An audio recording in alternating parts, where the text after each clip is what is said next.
بسم الله الرحمن الرحيم.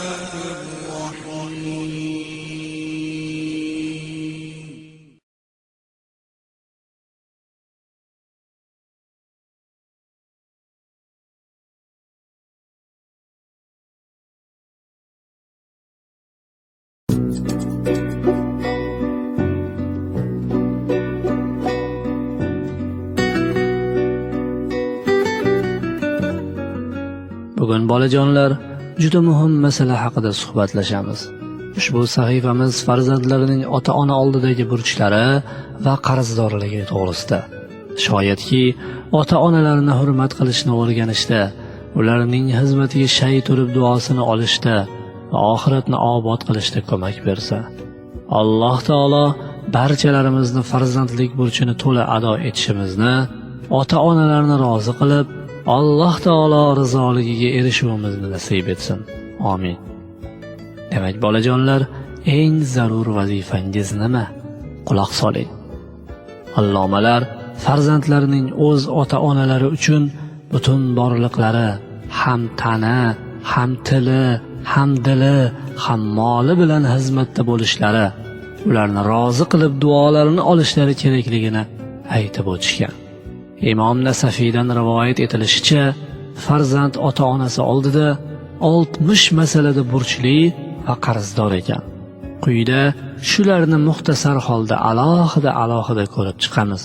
Hamda payg'ambarimiz Muhammad Mustafa sallallohu alayhi va sallamdan shu to'g'rida vorid bo'lgan hadis shariflarni keltirib o'tamiz. Tan bilan xizmatda bo'lish. Birinchisi, bolajonlar, tan va vujudingiz bilan ota-ona xizmatida hozir va nozir turing. Ibn Mas'ud shunday rivoyat qiladi. Rasululloh sallallohu alayhi va sallamdan: "Ya Rasululloh, amallarning qaysisi yaxshi?" dedim. Payg'ambar alayhisalom o'z vaqtida o'qilgan namoz dedilar. Yana qaysi amal ya Rasululloh dedim.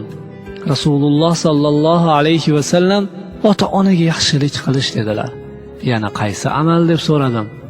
Payg'ambar alayhisalom Alloh yo'lida g'azot qilmoq dedilar. Imom Tirmiziy rivoyatlari. Ikkinchisi, bolajonlar, gunoh bo'lmaydigan ishga buyurishsa, buyruqlarni shu zahoti so'zsiz bajo keltiring. Payg'ambar alayhisalomdan rivoyat qilingan ushbu hadisda sallallohu alayhi va sallam shunday deydilar: 3 toifa kishining duosi qabul bo'ladi. Birinchisi, mazlumning duosi. Ikkinchisi, musofirning duosi. Uchinchisi, otaning farzandiga qilgan duosi. Imom Buxoriy rivoyati. Uchinchisi, bolajonlar, hatto hajga yoki ilm izlab ketayotgan bo'lsangiz ham, ularning roziligisiz safarga chiqmang. Abdulloh ibn Amr ibn al-Os radhiyallohu anhu aytadilar: bir kishi payg'ambarimiz huzurlariga hijrat qilmoq uchun bay'at etmoqqa keldi. Ammo ota-onasi uning ketishiga rozi bo'lmay, xafalikdan yig'lab qolgan edilar. Shunda payg'ambarimiz: "Sen hozir ota-onang oldiga bor, hijrat qilaman deb ularni xafa qilganingdek, endi hijrat qilmaydigan bo'ldim" deb ularni xursand qil dedilar. Imom Buxoriy rivoyati. To'rtinchisi, bolajonlar, biror ishni bajarishdan qaytarishsa, agar bu qaytish gunoh bo'lmasa, darrov qayting. Abu Dardo degan sahoba aytadilar: payg'ambarimiz menga quyidagi 9 amalni buyurdilar. Shulardan biri ota-onangga itoat qil. Agar ular dunyodan voz kech desalar ham, hurmatlari uchun buyruqlarni ijro qil. Beshinchisi, bolajonlar, ularni ko'rganda o'rningizdan turing va o'tirganlaridan keyingina o'tiring. Oltinchisi, bolajonlar, ota-ona bilan ko'chada ketayotganda oldinga o'tib ketmay, bir qadam orqada yuring. Faqat loy, muzgarchilikda yoki qo'riqlash ma'nosida oldinda yoki yonda yurishga ijozat beriladi. Yettinchisi, bolajonlar, ularning nomlarini aytib chaqirmang, hazil mazah qilmang. Abu Hurayra deb nomlanmish sahobiy 2 kishini ko'rib, biridan so'radilar: "Bu kishi kiming bo'ladi?" Boyagi odam otam deb javob qildi. Abu Hurayra esa shunday javob berdilar: "Unday bo'lsa otangning ismini aytib chaqirma, yurishda undan ilgari yurma va undan yuqori joyda o'tirma." 8-si, Bolajonlar, ular huzurida qovoq solmang, xo'mrayib qaramang.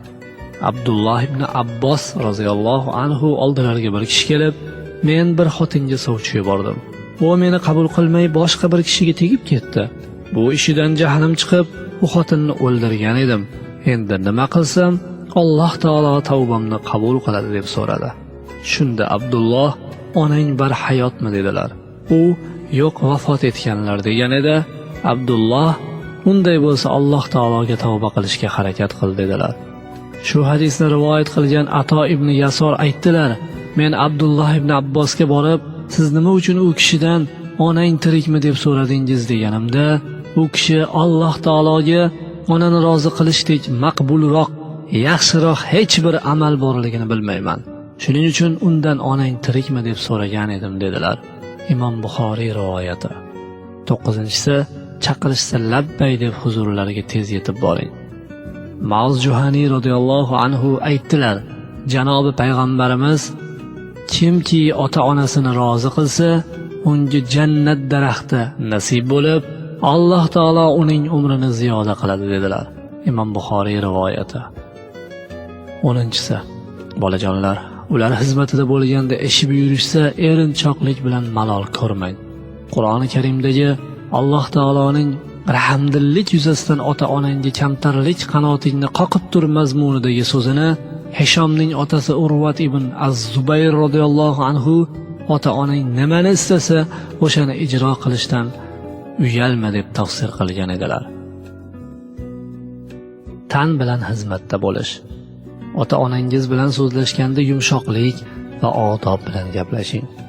Bolajonlar, payg'ambarimiz Muhammad Mustafa sallallohu alayhi va sallam shunday buyurganlar: odamlar bilan xush muomala bo'linglar. Ularga qattiq qo'llik qilib behayo so'zlamanglar.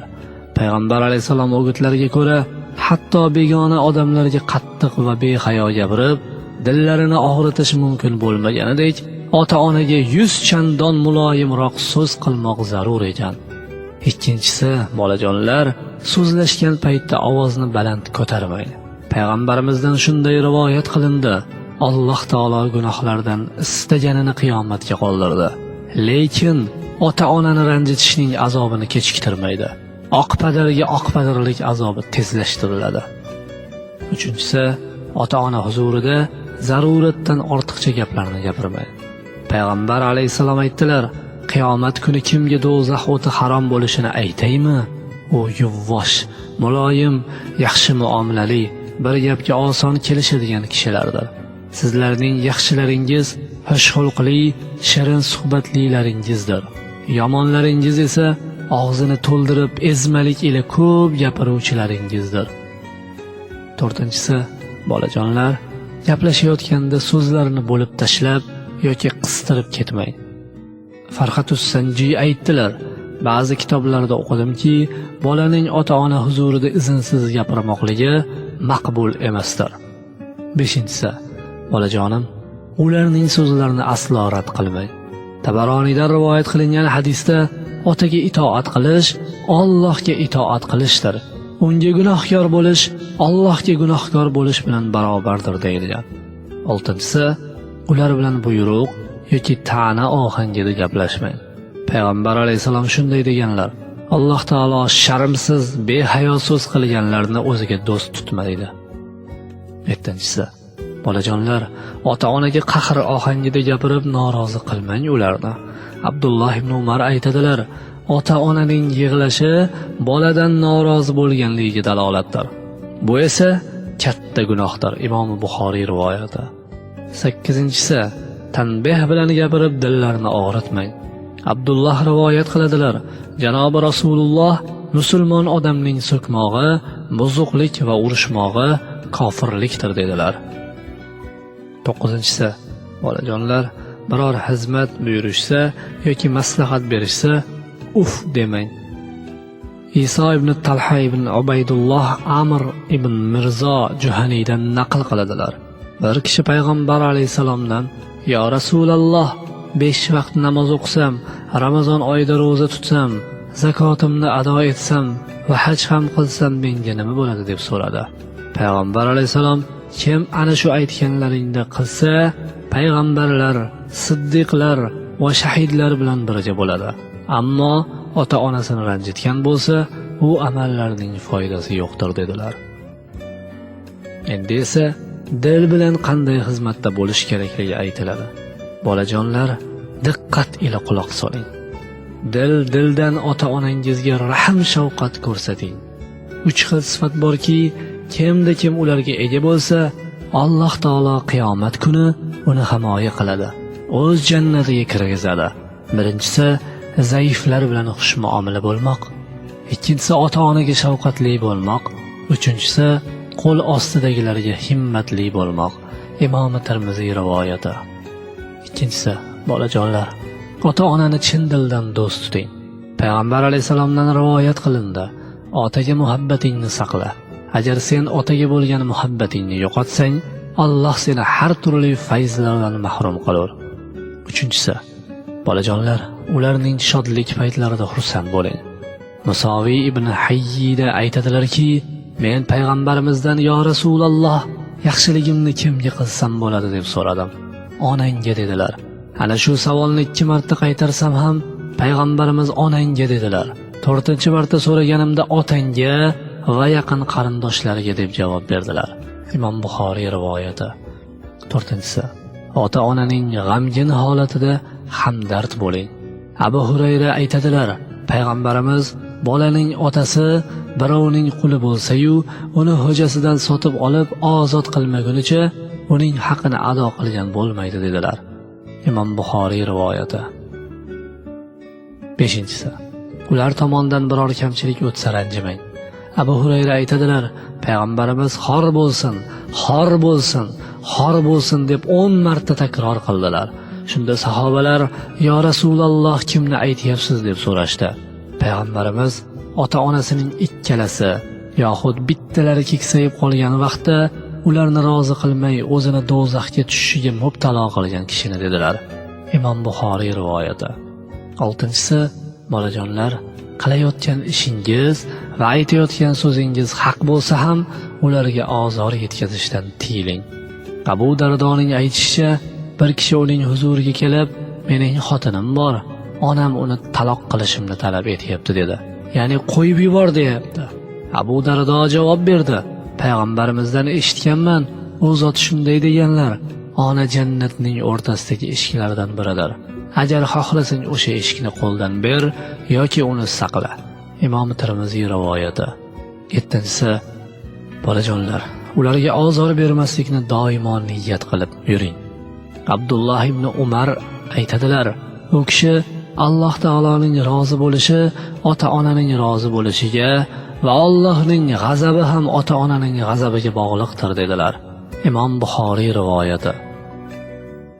8-si, bolajonlar, ulardan jafo ko'rsangiz ham umrlari uzun bo'lishini tilang. Abdulloh ibn Abbosdan rivoyat qilindi, qaysi bir musulmon farzandi savob umidi bilan ertalab ota-onasini ziyorat qilsa, Alloh taolo unga jannatdan 2 eshik ochadi. Agar ulardan bittalarini ziyorat qilsa, unga jannatning bir eshigini ochadi. Bola ota-onasidan qaysi birini xafa qilsa, uni rozi qilmagunicha Alloh taolo undan rozi bo'lmaydi dedilar. Shunda bir kishi, agar ota-ona bolaga zulm qilsa, bola nima qilish kerak deb so'radi. Abdulloh, agar ular bolaga zulm qilsalar ham bola ularni ranjitmasligi kerak dedilar. Imom Buxoriy rivoyati. Mol bilan xizmatda bo'lish. 1-si, bolajonlar, o'zingiz libos kiysangiz, ota-onangizga ham olib bering. Abu Bakr Siddiq radhiyallohu anhu ning qizlari Asmo radhiyallohu anha aytadilar, Rasulullohning hayot vaqtlarida onam biror narsa umidida huzurimga keldi. Shunda Rasulullohdan onam kelib qoldi. Unga silay rahim qilib biror narsa bersam bo'ladimi deb so'radim. Rasululloh, "Ha, silay rahim qilsang bo'ladi" dedilar. Imom Buxoriy rivoyati. 2-si, o'zingiz yegan narsalardan ularni ham bahramand eting. Payg'ambar alayhisalom huzurlariga bir sahoba kelib so'rabdilar, "Ey Rasululloh, mening kasalmand onam bor. Uni o'zim ovqatlantiraman, suv ichiraman, tahorat qildirib qo'yaman, orqamda opichlab yuraman. endi haqqini to'la ado etibmanmi? Yo'q dedilar payg'ambarimiz. 100dan birini ado etibsan xolos, ammo yaxshi ish qilibsan. Alloh o'zi shu oz ishingga ko'p savoblar beradi. Uchinchisi, bolajonlar, ular bilan ovqatlanganda lazzatli joyini taklif eting. Abdulloh ibn Umar Taysala ibn Iyosga dedilar: "Ey Taysala, katta gunohlardan o'zingni saqlagandan keyin onangga qattiq gapirmasang, uning ovqatini berib tursang, albatta jannatga kirasan." To'rtinchisi, ular o'zlariga to'q bo'lsalar ham sizga izhor qila olmaydigan hojatlari uchun molingizdan berib turing.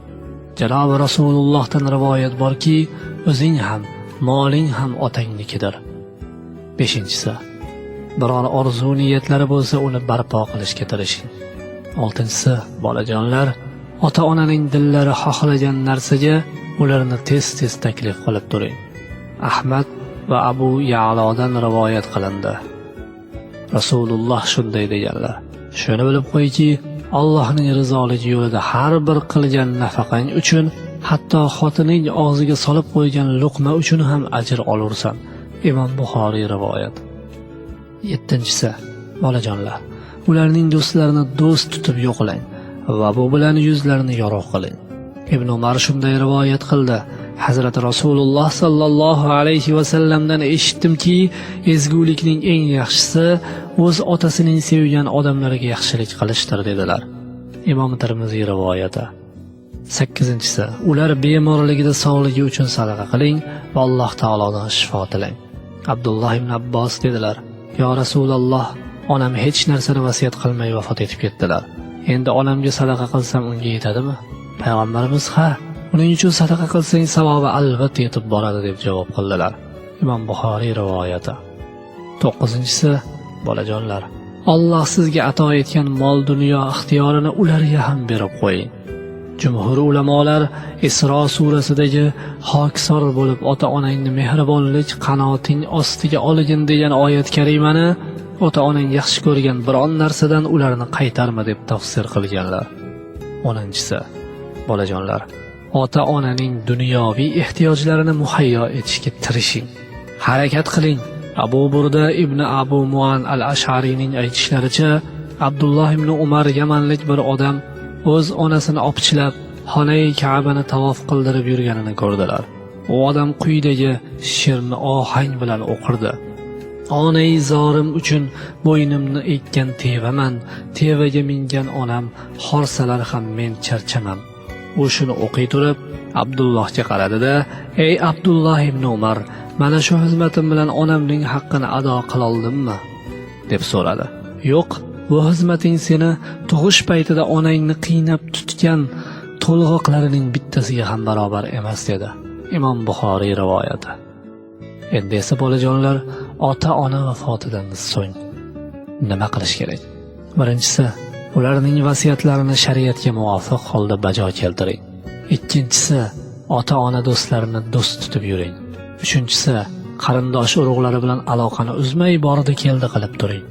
Abu Usayd radhiyallohu anhu hikoya qiladilar: "Biz payg'ambarimiz huzurlarida edik.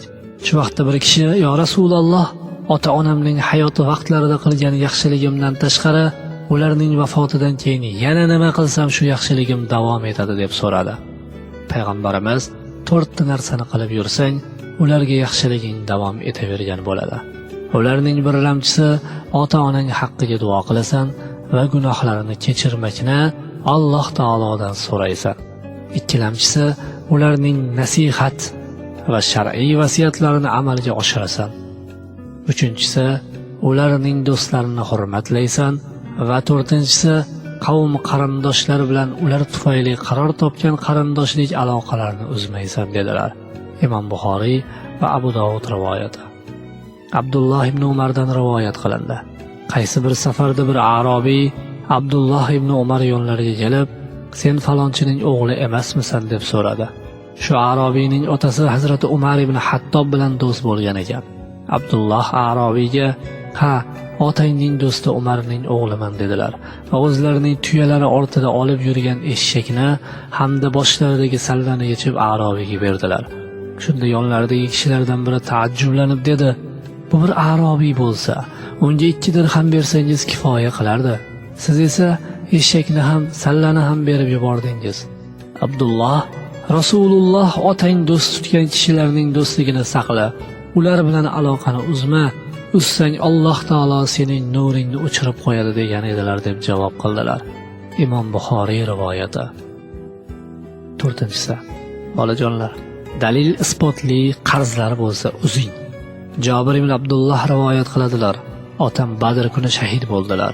Keyin u kishiga qarz bergan kishilar qarzlarini qistab kelishdi. Men payg'ambarimiz huzurlariga borib shu gapni aytdim.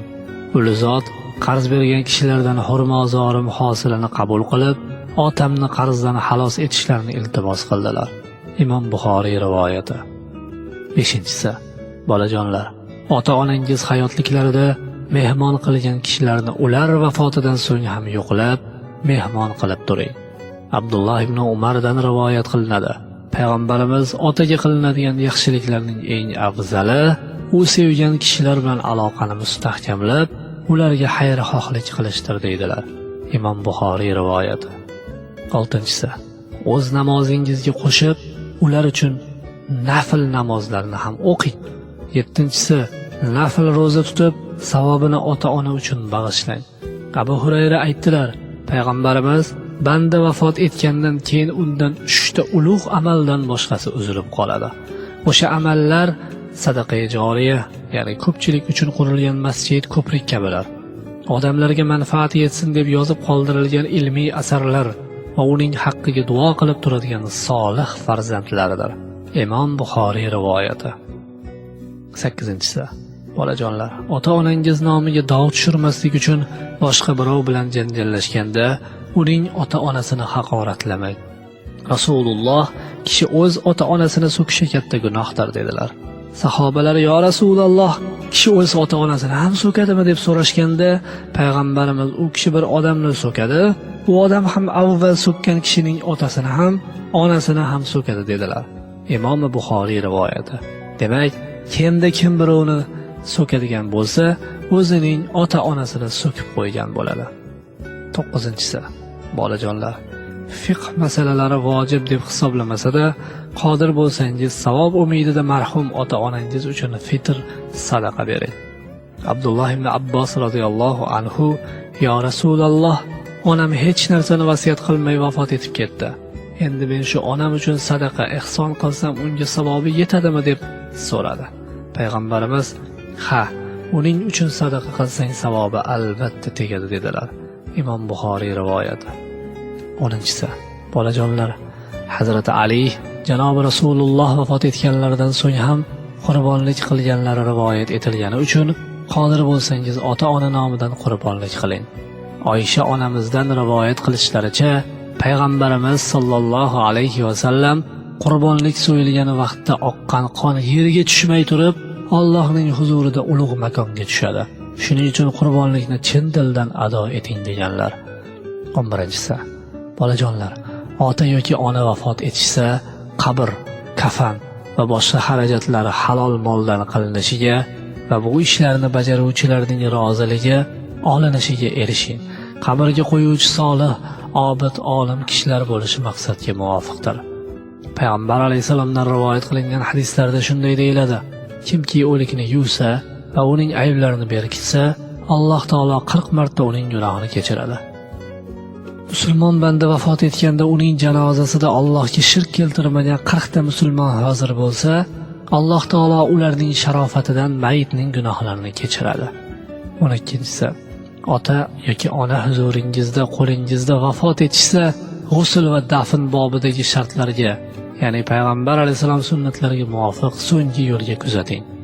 13-si, bolajonlar, Qur'oni Karimda ota-ona haqida duo bo'lish buyurilgani uchun Qur'on o'qish yoki tasbih, tahlil orqali ular haqqiga duo qiling. Muhammad ibn Sirrin aytadilar, kechalarning birida biz Abu Hurayra huzurlarida bo'ldik. Shunda Abu Hurayra o'zlari: "Ey Alloh, Abu Hurayraning ham, onasining ham gunohlarini kechirgin va ikkimiz uchun istig'for etgan kishilarning ham gunohlarini kechirgin" deb duo qildilar. Imom Buxoriy rivoyati. 14-si, motam marosimlarida payg'ambar alayhisalom sunnatlariga muvofiq ish tuting. Ya'ni gapirib, o'zingizni buzib yorib yig'lamang, jimgina ko'z yoshi to'kish bilan motam tuting. Payg'ambar alayhisalomdan rivoyat qilingan hadis sharifda shunday deyiladi: biror yaqini o'lganda kimki yuzlariga ursa, yoqalarini yirtsa, johiliyat zamonining duolarini qilsa, u bizdan emasdir. 15-si, bolajonim, har juma kuni hamda 2 hayit arafasida ota-ona qabrini ziyorat qilib turing. Hazrat payg'ambarimizdan rivoyat qilindi: kimki har juma kuni ota-onasining qabrini yoki ular agar tirik bo'lsa marhum qarindoshlarining qabrini ziyorat qilsa, uning barcha gunohlari kechirilib, yaxshilar qatoridan o'rin beriladi. Mana shu bilan bolajonlar, bugungi dasturimiz o'z poyoniga yetdi. Keyingi dasturimizda ko'rishguncha xayr, salomat bo'ling.